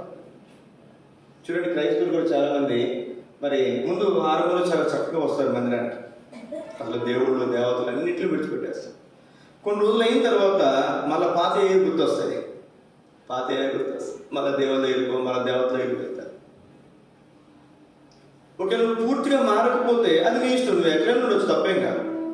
నువ్వు రక్షించబడి బాప్తిసం తీసుకుంటే మళ్ళీ వెనకకి మనము చూడకూడదు. ఎందుకని?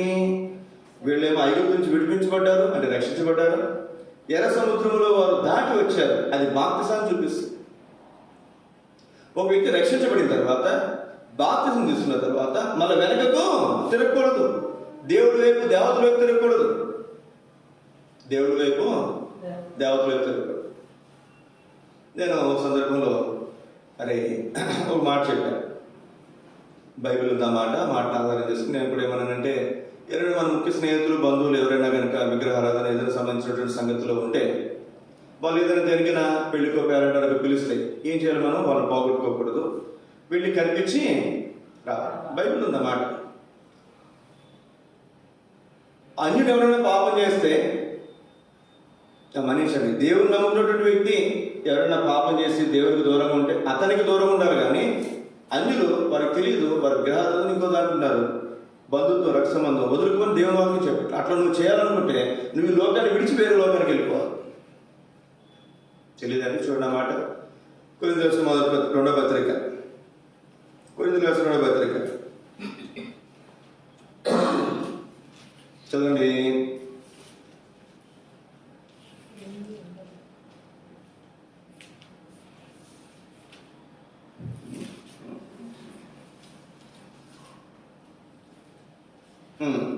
కొరింథీయులకు మొదటి పత్రిక 5వ అధ్యాయం. మీరు జాగ్రత్తగా చదువుకోవాలి, వాక్యం చదివేటప్పుడు చాలా జాగ్రత్తగా గ్రహింతో మనం చదువుకోవాలి. కొరింథీయులకు మొదటి పత్రిక 5వ అధ్యాయం 9వ వచనం నుంచి నేను చదువుతున్నాను. జారులతో అయినను సాంగత్యం చేయవద్దని నా పత్రికలో మీకు రాసిద్దు. జారులతో అంటే తాగుబోతు తిరుగుబోతుతో మీరు కలిసి ఉండొద్దు అని రాసికండి. ఇప్పుడు చూడండి, అయితే ఈ లోకపు జారులతోనైనను, లోబులతోనైనను, దోచుకుని వారితోనైనను, విగ్రహారాధకులతోనైనను ఏమాత్రము సాంగత్యము చేయవద్దని కాదు. అలాగైతే మీరు లోకంలో నుండి వెళ్ళిపోవాల్సి వచ్చును. జారులు అంటే ఎవరు? ఇక్కడ రాస్తున్నాడు. ఎవరంటే వాళ్ళు లోబులు,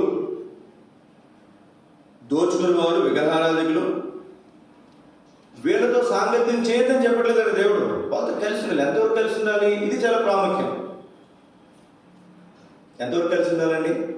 ఇది చాలా ప్రాముఖ్యం. ఎంతవరకు కలిసి ఉండాలి మీరు చూడండి.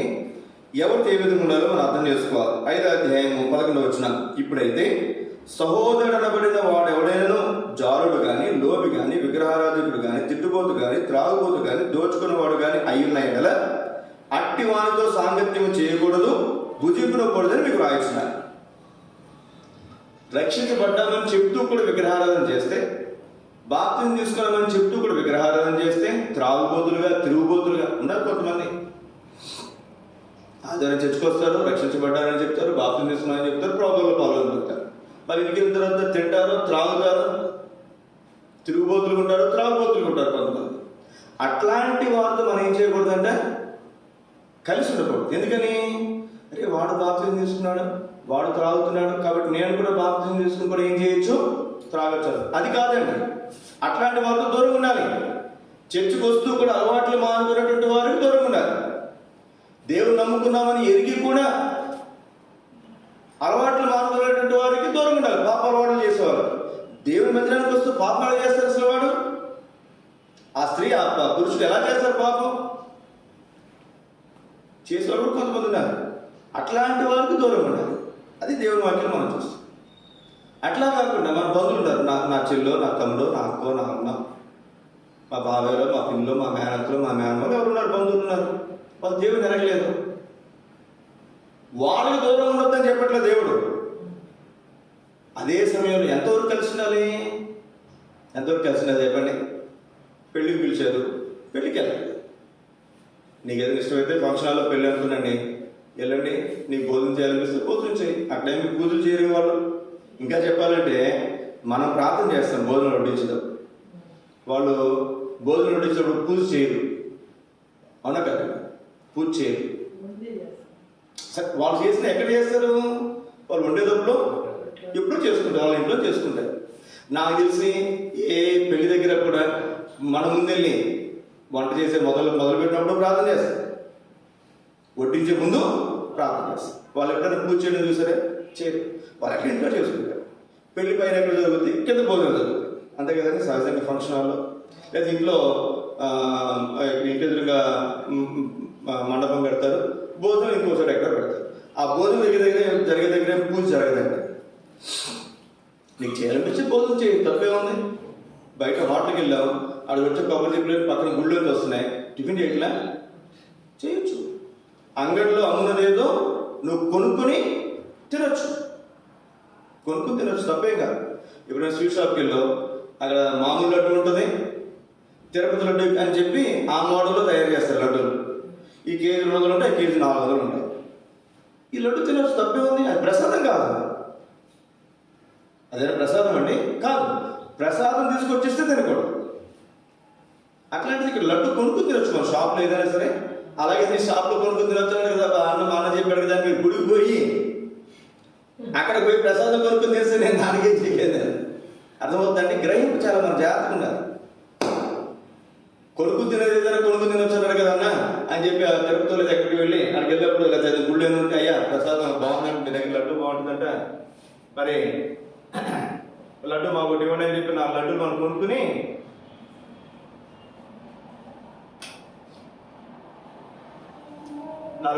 కొనుక్కుని తినమని చెప్పినట్టు కాదు. గమనించుకోవాలి. ఎక్కడ మనం బయటకు వెళ్ళినప్పుడు మనం ఏం చేయాలి? మనకు భోజనం చేయాలనిపిస్తే చేయొచ్చు. ఏమండి? భోజనం చేయాలనిపిస్తే చేయొచ్చు. అయితే పెళ్లికి వెళ్ళినప్పుడు గుర్తుపెట్టుకునండి. పెళ్లికి వెళ్ళినప్పుడు గుళ్ళో పెళ్లి జరుగుతుంది అనుకున్నాండి. ఉదాహరణ గుళ్ళో పెళ్లి జరుగుతుంది. మనకు కావాల్సిన రక్త సంబంధులు వాళ్ళు, మనకు చాలా ముఖ్యమైనటువంటి వారు. ఒక గుళ్ళో వాళ్ళు పెళ్లి చేసుకుంటున్నారు. నీకు వెళ్ళాలనిపిస్తే వెళ్ళు, వాళ్ళు కడపడం వచ్చేసి అక్కడ భోజనం చేయమని నేను చెప్పట్లేదు. గుళ్ళో కూర్చుని వాళ్ళతో పాటు అక్కడ భోజనం అప్పుడే జరుగుతాయి కదా, అక్కడ చేయమని చెప్పట్లేదు. లేదు పెళ్లి జరిగింది, పెళ్లికి వెళ్ళాక కడపడి వచ్చేసాం, వ్రతం జరుగుతుంది. వ్రతం జరుగుతున్నప్పుడు ఏమవుతుంది చెప్పండి? ఇంట్లోకి వెళ్ళినప్పుడు కానీ లేదా పెళ్లి అయిన తర్వాత కానీ ఏం జరుగుతాయండి? వ్రతాలు జరుగుతాయి. అప్పుడు మనం వెళ్ళకూడదు. ఎందుకంటే అక్కడ ఏం చేస్తారు? వాళ్ళు పూజే చేస్తారు. పెళ్లి జరిగేటప్పుడు పూజ చేయరు, పెళ్లి చేస్తారు. దాన్ని పెళ్లి అంటారు.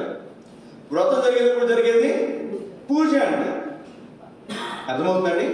ఎవరిని పిలిస్తే నేను కూడా అప్పుడప్పుడు ఎవరిని పిలిస్తే వెళ్తాను. నేను నాకు అప్పుడు మనసు అనిపిస్తే ఎలా అనిపిస్తే వెళ్తాను. వెళ్తలేదు.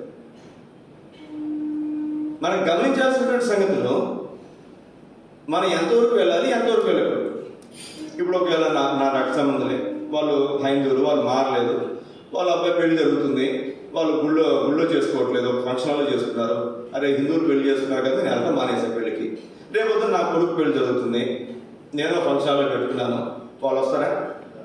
రా. అందుకే దేవుని వాక్యం ఏమని చెప్తుందంటే వాళ్ళని పోగొట్టుకోకూడదు. అదే మాట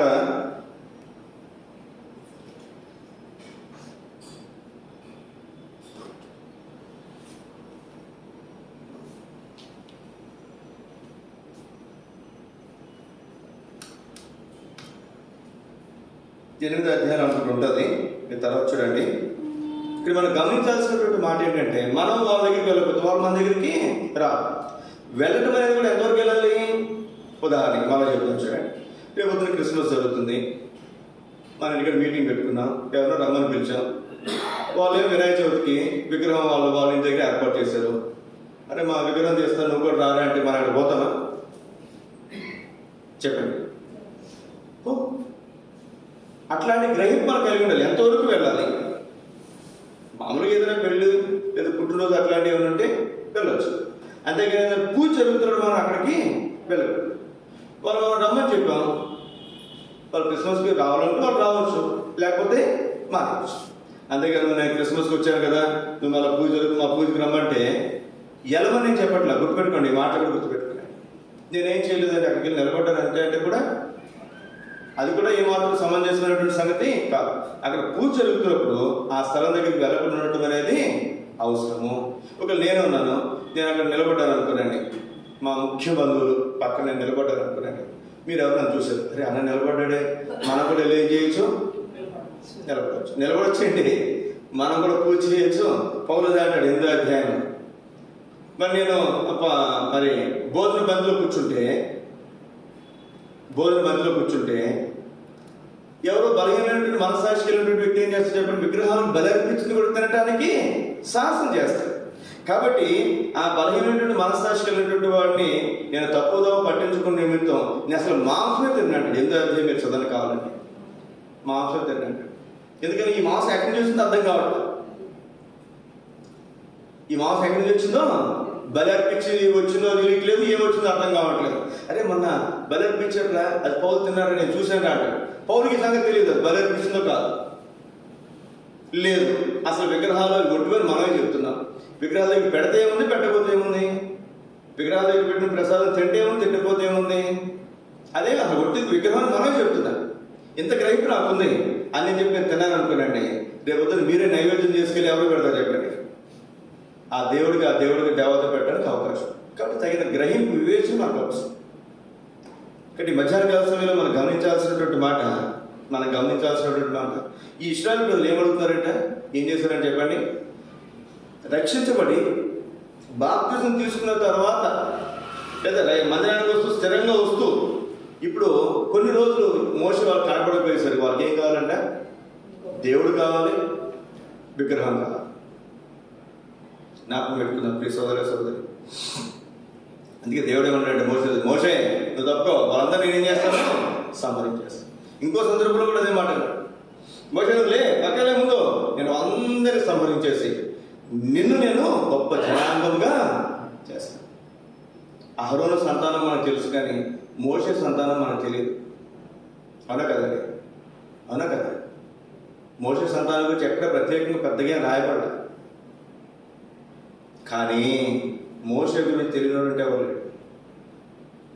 యేసుక్రీస్తు వారు మరి రూపాంతర కొండ మీద రూపాంతరం చెందినప్పుడు ఎవరు వచ్చి మాట్లాడారండి? మోషే, ఏలియా వచ్చి మాట్లాడారు. చూడండి, మోషే ఉన్నటువంటి ప్రాముఖ్యత చూడండి. కాబట్టి మన జీవితంలో ఎదురయ్యే పరిస్థితుల్లో మనం ఏ విధంగా స్పందిస్తున్నాం అనేది మనకు, నేను మీకు మంచి పేరును, ఖ్యాతిని కలుగజేస్తానని చెప్తున్నాడు దేవుడు. ఎంతవరకు మన పేరు ఉంటుంది, ఎంతవరకు మన ఖ్యాతి ఉంటుంది అనేది దాని మీద ఆధారపడి ఉంటుంది. ఇప్పుడు మోషే అన్నాడు, మోషే తప్పో వాళ్ళందరినీ చంపేసి నీ వల్ల గొప్ప జనాంగా చేస్తానంటే, బహుశా మోషే ఒప్పుకున్నట్టు ఏం చేసేవాడు చెప్పండి? అట్లే చేసేవాడు. మోషే ఇశ్రాయేలు జనాంగంగా మోషే జనాంగం పిలబడేవారు బహుశా అనుకున్నారు. కానీ మోషే బహుశా అంత ప్రాముఖ్యత ఉండేది కాదేమో. ఏమన్నా చెప్పండి? ముందు వాళ్ళ జోలికి వెళ్ళాలనుకుంటే ముందు నా జోలికి రా. ఏమన్నారు చెప్పండి? ముందు నా పేరు ఏం చేయి, ఆ జీవ గ్రంథంలోంచి తుడిసేసే. ఎంత ఆశ్చర్యకరమైనటువంటి సంతోషం. ఈ సోదర సోదరి, ఈ మధ్యాహ్నకాల సమయంలో మనం గమనించాల్సినటువంటి మాట, ఈ లోకం నుంచి విడిపించబడినటువంటి మనము ఈ లోకపు అలవాట్లు, ఆచారాలు, పద్ధతులకు మనం పోకూడదు. చాలాసార్లు మనం ఏం చేస్తామంటే విగ్రహారాధన అంటే ఒక గుళ్ళోకి పోయి అక్కడ టెంకాయ కొట్టి విగ్రహాన్ని పూజ చేస్తేనే విగ్రహారాధన. ఏంటి విగ్రహారాధన చెప్పండి? విగ్రహారాధన అంటే ఏంటి? ఉదాహరణకి నాకు మంచి ఐఫోన్ అంటే ఇష్టం, నాకు ఐఫోన్ దేవుడు ఇచ్చాడు అనుకోండి. నాకు ఇంకా వేరే ప్రపంచంతో సంబంధం లేకుండా 24 గంటలు ఐఫోన్తో కూర్చుంటే అదే నా జీవితంలో విగ్రహం. నాకు ఉద్యోగం లేదు, మంచి ఉద్యోగం ఇచ్చాడు దేవుడు. ఇంక ఉద్యోగం వచ్చిన తర్వాత నుంచి మందిరం మానేసి, బయట కూడా మానేసి కదా అందులో మునిగి తేలుతూ నాకు ఈ ఉద్యోగం నేను పెద్దవాళ్ళు పైన ఉన్నటువంటి వాళ్ళు మనల్ని పొందాలని చెప్పి దాంట్లో మునిగి తేలు, అదే నాకు విగ్రహం. నాకు పెళ్ళి అయింది, అందుకు పెళ్లి కాలేదు, మంచి భార్యను మంచి భర్తను ఇచ్చాడు. ఇంకా పెళ్లి కాకుండా మందిరం అన్నటువంటి వాళ్ళు, పెళ్లి అయిన తర్వాత ఏమో భర్త లేదా భార్య అనుకోవటమే విగ్రహం. పిల్లలు లేనప్పుడు దేవుడి మందిరాన్ని విడిచిపెట్టినటువంటి పిల్లలు వచ్చిన తర్వాత ఆ పిల్లల గురించే సమస్తాన్ని మనం వినియోగిస్తే మనకి వాళ్ళే ఎక్కువ అనుకుంటే అదే మన జీవితంలో విగ్రహం. ఆస్తి లేదు, అంతస్తు లేదు, ఇల్లు ఇచ్చాడు దేవుడు, ఒక చక్కటి ఇల్లు ఇచ్చాడు, ఒక చక్కటి సదుపాయాలు కలిగినటువంటి సంగతులు ఇచ్చాడు. కొంతమంది ఏం చేసి చెప్పండి, వేసవికాలం మందిరం రాలేదంటమా అంటే ఏమంటారు చెప్పండి? ఎండన్నా. ఏం చెప్పండి? ఎండ.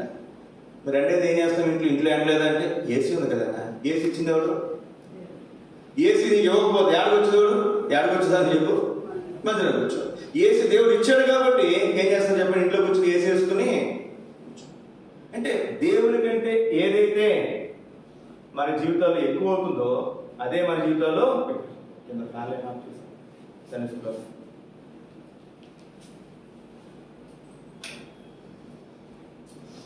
సోదర సోదరి, దేవుని బిడ్డలైనటువంటి మనం కింద ఫ్యాన్ దేవుని బిడ్డలైనటువంటి మనం గమనించాల్సినటువంటి ప్రాముఖ్యమైన దేవుని కంటే మన జీవితంలో ఏదైతే ఎక్కువ అవుతుందో అదే మన జీవితంలో ఏం చెప్పండి? విగ్రహము.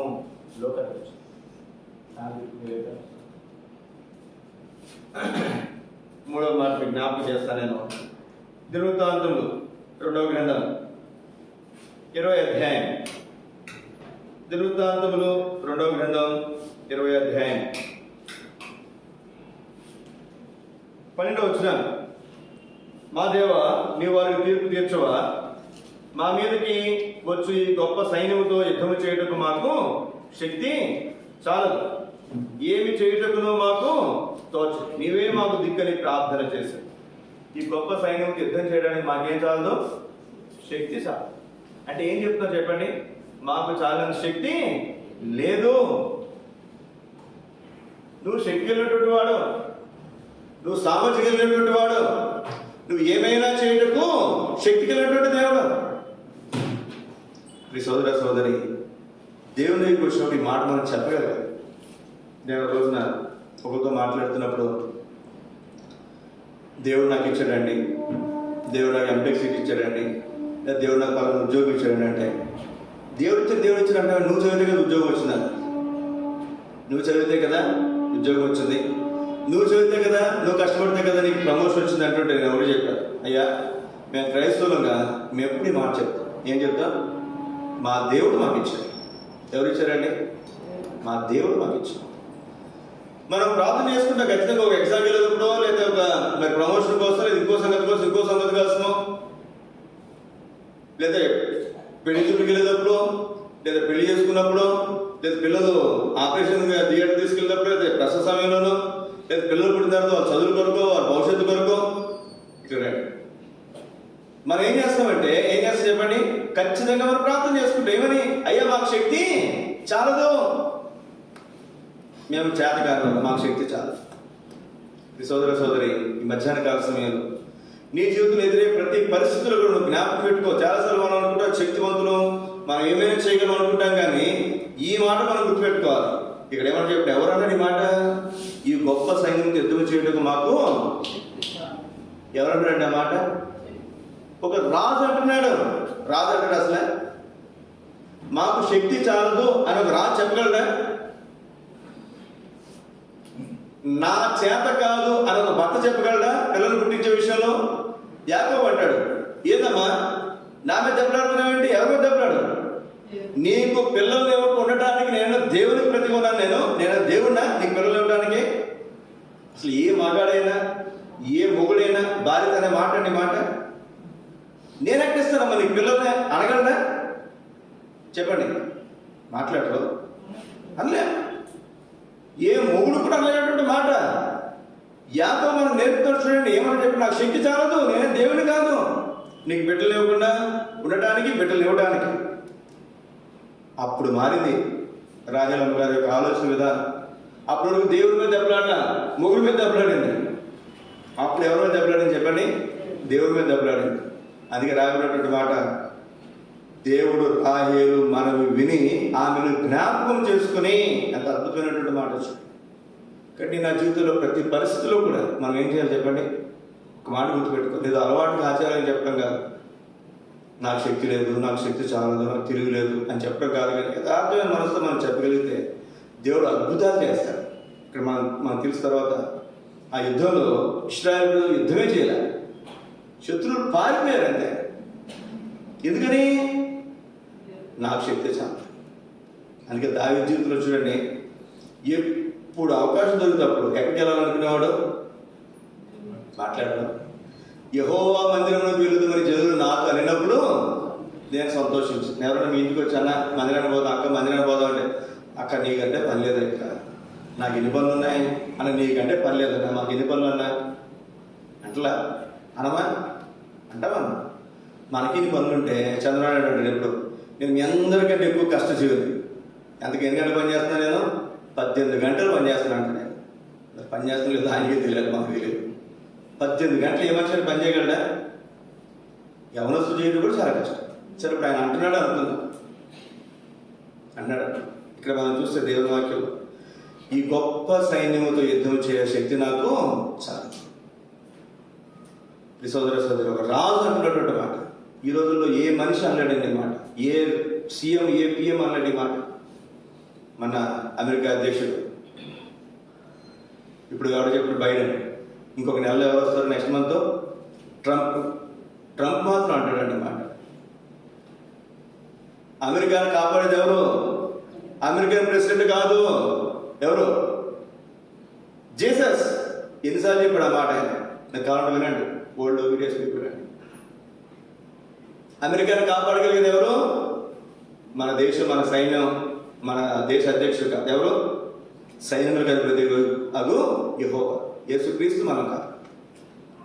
ఎంత ధైర్యంగా చెప్పగలుగుతాను అన్నమాట. ట్రంప్ కాబోయే వాళ్ళ అధ్యక్షుడు, అంతకుముందు 4 సంవత్సరాల క్రితం అధ్యక్షుడు, మళ్ళా అధ్యక్షుడికి ఎన్నుకున్నారు. సోదరి, మనం గమనించాల్సిన ప్రాముఖ్యమైన సంగతి, మనం చేయగలిగినప్పటికీ కూడా మనం గుర్తుపెట్టుకోవాల్సిన సంగతి ఏంటంటే, తనను తాను తగ్గించుకున్నవాడు హెచ్చించబడతాడు. ఇరవై అప్పుడు ఇదే మాట అంటాడు, నేను బాలుని అనవద్దు. ఏమంటాడు చెప్పాడు అక్కడ? మాట్లాడటకు నేను బాలుడును, నాకు మాట్లాడటకు శక్తి చాలదంటే నువ్వు బాలుడు అనవద్దు. నేను జనములకు ప్రవక్తగా నియమించి పడగొట్టుటకు నిలబెట్టుటకు నేను సూచనగా నేను నియమించానని చెప్పి దేవుడు మరి ఇర్మియాతో కూడా మాట్లాడుకునేది మనం చూస్తాం. ఒక ప్రాముఖ్యమైనటువంటి సంగతి దేవుని వాక్యంలో 4 తలంపులో మీకు జ్ఞాపకం చేస్తాను. నేను రాజుల మొదటి కింద 19వ అధ్యాయంలో ఏలియా గురించి మనకు బాగా పరిచయం. ఏలియా ఎంతో గొప్ప సవాలుతో కూడినటువంటి పరిచయం చేశాడు. అహాబును ఎదిరించాడు, కానీ యెజబెల్ ఎదిరించలేకపోయాడు.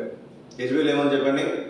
ఆ 450 ప్రవక్తలను చంపావు కదా, రేపు ఉదయానికల్లా వారిలో ఒకటి వలె నువ్వు అవుతావు. వాళ్ళలో నువ్వు చస్తావు అనేసరికి మరణాపేక్ష గలవాడే, అక్కడ ఉంటే చంపేస్తామో మహాతల్లి అని పారిపోయాడు. ఎక్కడ పారిపోయాడు చెప్పండి? అడవిలోకి పోయి ఒక బదిలీ వృక్షం మీద కూర్చుని మరణాపేక్ష గలవాడే ఏం చేస్తున్నాడంట? ఏడుస్తా కూర్చుని దేవుని సన్నిధిలో కనిపెడితే అప్పటికి అలసిపోయి ఏం చేసి చెప్పండి? నిద్రపోయాడు. అక్కడ చూడండి ఆ మాట, రాజుల మొదటి కింద 19వ అధ్యాయం. అప్పటికే రోజంతా సుమారుగా నడిచి ఒక చెట్టు కింద కూర్చున్నాడేమో, అక్కడ నిద్రపోయాడు, అలసిపోయాడు. రాజు మొదటి కింద 19వ అధ్యాయం 5వ వచనం. అతడు బలిరి వృక్షం కింద పడుండి నిద్రించుచుండగా ఒక దేవదూత వచ్చి అతన్ని ముట్టి, నీవు లేచి భోజనం చేయమని చెప్పారు. అతడు చూసినందులో అతని తల దగ్గర నిప్పుల మీద కాల్చబడిన అప్పమును నేలగుడ్డియు కనబడేది. అతడు భోజనం చేసి తిరిగి పడుంటాడు. కొంతమంది ఎందుకు లేస్తారంటే తినడం కోసం లేస్తారు. ఏం చేస్తారంటే మళ్ళీ ఆకలి వేసే వరకు తిరుగుతారు, మళ్ళీ భోజనం చేస్తారు, మళ్ళీ పడుకుంటారు, మళ్ళీ తిరుగుతారు. నా తెలిసిన సేవకుడు ఆయన ఆరంభంలో చాలా కష్టాలు చేస్తారు, చాలా కష్టాలు. రాజారావు గారు, మీకు ఐడియా ఉందేమో, నెల్లూరు రాజారావు గారు, ఆయన బాపట రాజారావు గారు కూడా పిలుస్తారు. చిన్నప్పుడు ఆయన 12 మంది సంతానం. చిన్నప్పుడు అంటే ఆయన 6 దినాల సేవలో తినడానికి కూడా అప్పుడు 6 దినాల ఆహారం ఉండేది కాదు. చర్చికి పక్కనే బాపట్లో ఒక హాస్టల్ ఉంటే, ఇప్పుడు హాస్టల్ ఫుడ్ బాగుంది, ఆ రోజుల్లో హాస్టల్ ఫుడ్ అంత బాగుండేది కాదు. 30-40 సంవత్సరాల క్రితం హాస్టల్లో మిగిలిపోయింది రేపు పొద్దునే సేవకులకు వాళ్ళకి ఇస్తే వాళ్ళు నీళ్ళలో నానబెట్టుకుని దాన్ని పిండుకుని దాన్ని పిల్లలకు పెట్టేవాడు. అట్లా ఆయన స్థితిలో చేశాడు ఆయన. ఆయన చెప్పేవాడు, ఎప్పుడు సాక్షి చెప్పేవాడు, 12 మంది పిల్లలకి అందరికి పెట్టిన తర్వాత మిగిలితే, అయితే వాళ్ళు చిన్న పిల్లలు తిని వాళ్ళందరూ పిసికేస్తారు, అటు ఇటు చేస్తారు, అంతా కూడా చీవడి ముక్తాన్ని తింటారు. ఆ మిగిలినన్నీ కూడా ప్లేట్లు వేసుకుని వాళ్ళిద్దరు తినేవారంట, సేవకులు. అంత కఠినమైనటువంటి దినాలు. తర్వాత దేవుడు సమృద్ధి ఇచ్చిన తర్వాత కొంచెం సమృద్ధి బాగానే ఉంది. గుంటూరులో మేము సేవకు వచ్చినప్పుడు ఆయన అక్కడ గుంటూరు జిల్లాలో మరి హెడ్ క్వార్టర్లో సియోన్లో ఆయన సేవకు ప్రతిరోజు కూడా రాత్రి పడుకునే ముందు ఆయన నైట్ భోజనం చేసేవాడు. భోజనం చేసిన తర్వాత అక్కడ ఆయన మంచం పక్కన ఒక బల్ల ఉంటుంది, ఒక టీపాయ్ ఉంటుంది. టీపాయ్ మీద ఒక మనిషి సరిపడా అన్నం పెట్టించుకున్నాడు. ఏం పెట్టించుకున్నాడు? ఒక మనిషి సరిపడా అన్నం. అందులో అన్నం, వేడి అన్నం, పచ్చడి, కూర, సాంబారు, పెరుగు అన్నీ. అంటే ఒక మనిషి ఇప్పుడు ఎవరైనా వచ్చారు అనుకున్నాడు, ఆ వ్యక్తికి సరిపడగా అన్నం. ఆయనకి ఇప్పుడు మన మధ్యలో మెలుగు వచ్చింది అనుకున్నాడు, మనం ఏం చేస్తాం, లేచి వాష్రూమ్కి వెళ్ళి వస్తాం. ఆయన ఏమన్నాడంటే, నేను రోజు నాకు అర్థం కాక అడిగాను, అంకుల్ ఏంటి అంకుల్ మీరు భోజనం చేశారు కదా, మళ్ళీ భోజనం ఎవరికంటే, అయ్యా నాకు మెలుగు వస్తే నేను భోజనం చేసి పడుకుంటానయ్యా. ఏం చేస్తాడు ఆయన అంటే, చిన్న ఆ రోజుల్లో దాని విలువ తెలిసినటువంటి ఆయన కనుక ఆకలి, ఆయన మెలుగు వస్తే ఆయనకి ఒకటే గుర్తు, ఏం చెప్పండి, ఆకలేసి మెలుగు వచ్చింది. మేము రోజు పెట్టేవాళ్ళం. ఆయన నాకు తెలిసి ఒక 4 రోజులు పెడితే ఒక్క పూట కొంచెం తినేవాడు అంతే. ఏంటంటే పెద్ద వయసు వచ్చిందా తెలియదు కదా, ఎంత పెట్టా తెలియదు కదా. కానీ అప్పుడు తినాలని ఏమ ఉంటుంది కానీ అప్పుడు లేదు. ఇప్పుడు తినాలని ఏమ ఉంది కానీ తినడానికి కడుపు వయసు సాగింది. కానీ అక్కడ భోజనం ప్లేట్ పెట్టుకుని ఆయన కొడుకు అప్పుడు కానీ ఆయన నిలబడ్డాడు. ఈయన కూడా ఏరియా గారు మంచిగా చక్కగా ఎక్కడంటే అడవుల్లోకి పోతే అక్కడ కూడా వేడి నుప్పుల మీద ఏం కాల్చాలంటే అప్పాలంట, ఫ్రెష్గా అప్పుడప్పుడు కాల్చినటువంటి రొట్టెలు ఇవన్నీ చక్కగా నీటి గుడ్డి అన్నీ పెడతారు, శుభ్రంగా తిన్నాడంట. మళ్ళీ తినేం చేసి చెప్పండి, మళ్ళీ మన కూడా చూడండి, బాగా అలసిపోయామనుకున్నాండి, ఆహారం పెడితే ఏం చేస్తాం, మళ్ళీ అన్నీ వస్తుంది, వెంటనే వస్తుంది, మళ్ళీ పడుకున్నాడు.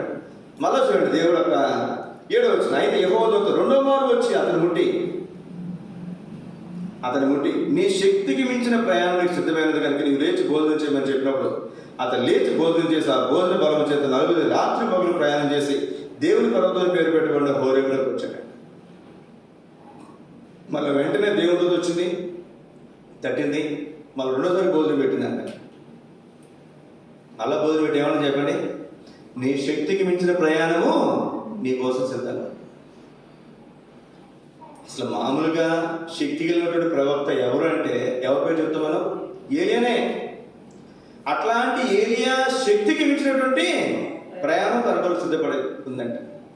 జ్ఞాపకం పెట్టుకో సోదరి, దేవుని గుడి అంటే నువ్వు ఈ మధ్యాహ్న కాల సమయంలో గమనించాల్సిన ప్రాముఖ్యమైనటువంటి మనం అనుకుంటాం చేసింది చాలే అనుకుంటాం.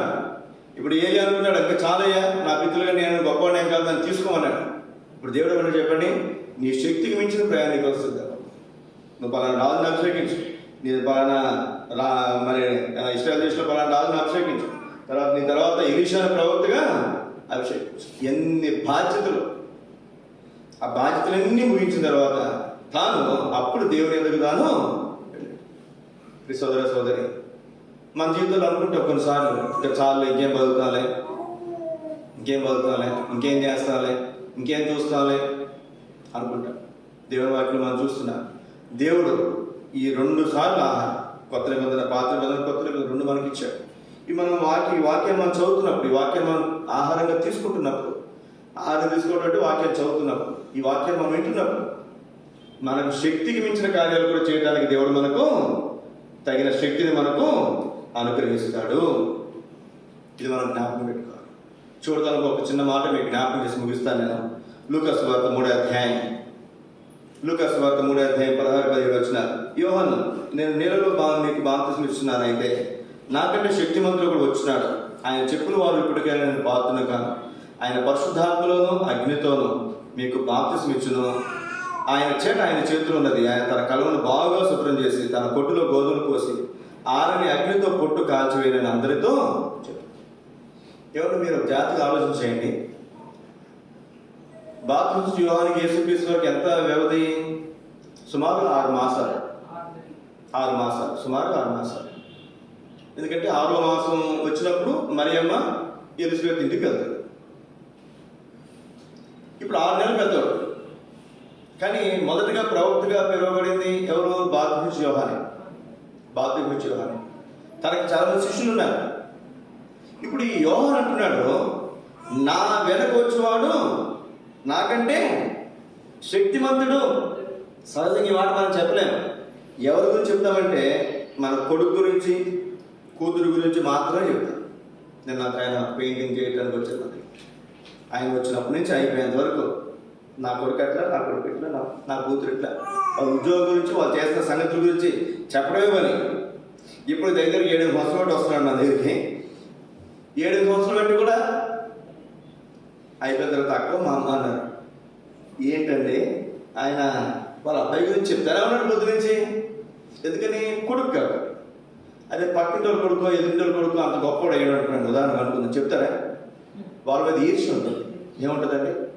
సౌలుకి దావీదు మీద ఏముందో అట్లాంటి ఈర్ష్య ఉంటుంది. యోనాతాను అట్లాంటి గొప్పవాడైతే అనేవాడు కాదు. మనమేనంతే. మన కొడుకు మనకంటే గొప్పవాడైతే మనం ఏమి దాని గురించి ఆలోచించాం. ఇంకెవరైనా అయితే మనకేమొస్తుంది చెప్పండి? ఈర్ష్య వస్తుంది. ఇప్పుడు యోహాను అంటున్నాడు, నేను కాదు, నా వెనక వచ్చేవాడు నాకంటే శక్తిమంతుడు. యేసుక్రీస్తు అక్కడ నడుచుకుంటూ వెళ్తుంటే, ఇదిగో లోక పాపం మోసుకో దేవుని గొర్రెపిల్ల అనగానే 2 శిష్యులు ఆయన ఏం చేశారు చెప్పండి? ఈయన వదిలేసి ఆయన గమనించారు. అందులో ఆంద్రేయ ఒకడు. ఎవరైనా చెప్పగలరు ఈ మాట? నువ్వు చెప్పగలవా? నాకంటే ఆయన గొప్పడండి, నేను పని చేస్తున్నాను అనుకోండి. ఇప్పుడు మేస్త్రి చాలా ఉందా, నాకంటే ఆయన బాగా పని చేస్తానని చెప్పగలరా? నేను ఉద్యోగం చేస్తాను అనుకో, నేను పాఠాలు చెప్తాను, నాకంటే ఆయన బాగా చెప్పగలరు పాఠాలు చెప్పగలరా? చెప్పలేము. ఇప్పుడు నేను సేవకు, నేను వర్తమానికుని, నాకంటే ఆయన బాగా వర్తమానం చెప్తానని చెప్పగలమా?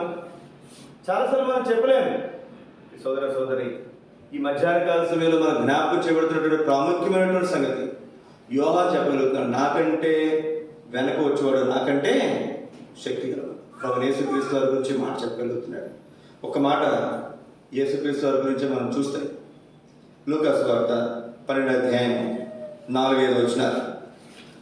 నా స్నేహితులైన మీతో నేను చెప్పేది ఏమనగా, దేహమును చంపిన తర్వాత మరేమీ చేయనేరని వారికి భయపడకుడి. ఎవరికి మీరు భయపడవాలని మీకు తెలియజేసేది. చంపిన తర్వాత నరకములో పడద్రోయే శక్తి గల వానికి భయపడు, ఆయనకే భయపడని మీతో చెప్తున్నాను. ఇప్పుడు చాలా మంది దేహాలు బట్టి లేదా ఇంకోటి మనుషులు ఏం చేస్తారు చెప్పండి? మా ఆయన చంపగలరు, అంతేనా? తిడతారు, కొడతారు, మా ఆయన చంపుతారు, ప్రాణం తీస్తారు, అంతే. శరీరానికి మనం ఏదైనా హాని చేయగలరు, కానీ మన ఆత్మకి హాని చేయగలరా? మన చంపగలరేమో కానీ మన దగ్గర నరకంలో పడేయగలరా? పడేయలేదు. మనిషి చేయలేడు, అపిత్ర ఆత్మలు సాధారణ కూడా చేయలేడు. మనకి ఏదైనా కీడు చేసి చూడండి, చేతపడి చేస్తారంటారు. చేతపడి చేసిన వాళ్ళు ప్రాణం తీయలేరు. చేతపడి చేసి ఏం చేసి చెప్పండి? ఆయుష్ను ఆపగలరు, అంతే.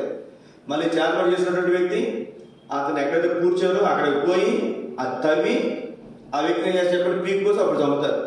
అప్పుడు అతని ప్రాణం అతనిలోనే ఉంటుంది.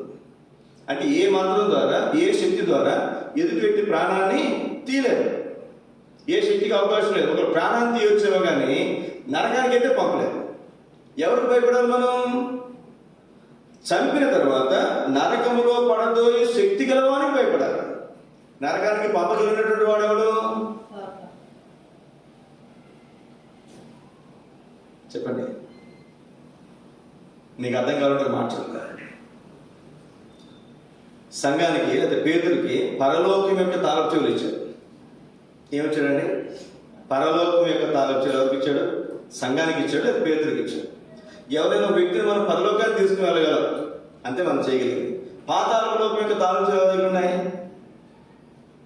యేసుక్రీస్తు దగ్గర, యేసుక్రీస్తు దగ్గర. ఒక వ్యక్తిని నరకానికి పంపించగలడు, నరకానికి పోయే వ్యక్తిని విడిపించగలిగినటువంటి వాడు కూడా ఎవరు? యేసుక్రీస్తు వారు మాత్రం. ఒకవేళ మనకి సంఘానికి వెళ్ళలేదు, సంఘానికి కనుక పాతాళ లోకం యొక్క తాళపు ఇచ్చుంటే మన కోపం ఉన్న వాళ్ళందరూ నేర పంపిస్తాం, నరకానికి పంపిస్తాం. అందుకే మనకు ఆ అవకాశం లేదు. పరలోకం యొక్క తాళపు సంఘానికి ఇచ్చి పాతాళం యొక్క తాళపు తన స్వాధీనంలో పెట్టుకుంటాడు. కాబట్టి పాతాళానికి పంపించగలిగేది నరకానికి, లేకపోతే నరకం నుంచి విడిపించగలిగేది ఎవరు? యేసుక్రీస్తు వారు మాత్రం. ఇప్పుడు ఎవరికి భయపడాలి మనం? మనిషికి భయపడాల్సిన అవసరం లేదు, నరమాతకు భయపడాల్సిన అవసరం లేదు, అపవాదికి దాని శక్తులకు భయపడాల్సిన అవసరం లేదు. మరి ఎవరికి భయపడాలి మనం? యేసుక్రీస్తు వారికి భయపడాలి. నేను రక్షించబడ్డాను కదా, నేను బాప్తిసం తీసుకున్నాను కదా, నేను బైబిల్ చదువుకున్నాను కదా, నేను కట్టుకున్నాను కదా, ఎట్లా ఉన్నా పర్లేదులే, నేను ప్రభువులో పాల్గొంటున్నాను, ఎట్లా ఉన్నా పర్లేదు అనుకుంటే కాదు. అవసరమైతే నన్ను ఏం చేయగలడు? ఆయన తీసుకుని నరకంలో కూడా పడేయగలడు, లేదా నరకం నుంచి నన్ను తప్పించగలిగింది కూడా ఆయన. కాబట్టి మనం ఎవరికి భయపడాలి చెప్పండి? మనిషికి కాదు, సాతానుకు కాదు. ఎవరికి భయపడాలి? యేసుక్రీస్తు వారికి మాత్రమే భయపడాలి. మా గురించి ప్రార్థన చేద్దాం. దేవుని వాక్యులు మన హృదయాలు పరీక్షించుకుంటారు. దేవుని వాక్యులలో మన హృదయాలు పరీక్షించుకుందాం. ఏదైతే దేవుడు మనతో మాట్లాడుతూ వచ్చాడో ఆ విషయాలు మనం శరీరం చక్కపరుచుకుని తిరిగి దేవునికి మనం ప్రతిష్ఠించుకుంటాం.